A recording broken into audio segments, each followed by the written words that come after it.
Gusto mo bang habang buhay siya maghahabol sa'yo at ikaw lang ang mamahalin niya at hindi na siya maghanap ng iba at hindi kanya titigilan at magtataka siya kung bakit tila hindi na siya makakatulog sa kakaisip sa'yo? Gawin mo ang ritual na ito na may buo ang paniniwala at magpo-focus, magko-concentrate at walang pagdududa. Gawin ito sa araw ng Tuesday or Friday lamang. Ang mga kailangan sa ritual na ito: papel, panulat, pawis mo.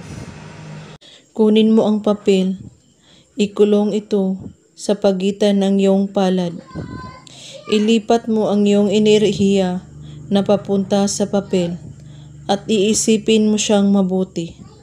At pagkatapos, isulat mo sa papel ang pangalan at apelyido niya at ipahid mo ang papel sa iyong pawis. Kailangan mabasa ang papel sa pamamagitan ng iyong pawis. At pagkatapos, itago ito sa ilalim ng iyong unan at tulugan mo ito ng 3 gabi. Pagkatapos ng 3 gabi, pagising mo sa umaga, kunin mo ang papel at sunugin ito at isaboy ito sa hangin. Habang sinasaboy mo ito ang abo, banggitin mo ang kanyang pangalan ng 3 beses. Gawin mo ito ng tama at dapat walang makakaalam sa ginagawa mo o makakakita at laging handa ang sarili. At huwag kalimutang magdasal sa ating mahal na Panginoon araw man o gabi.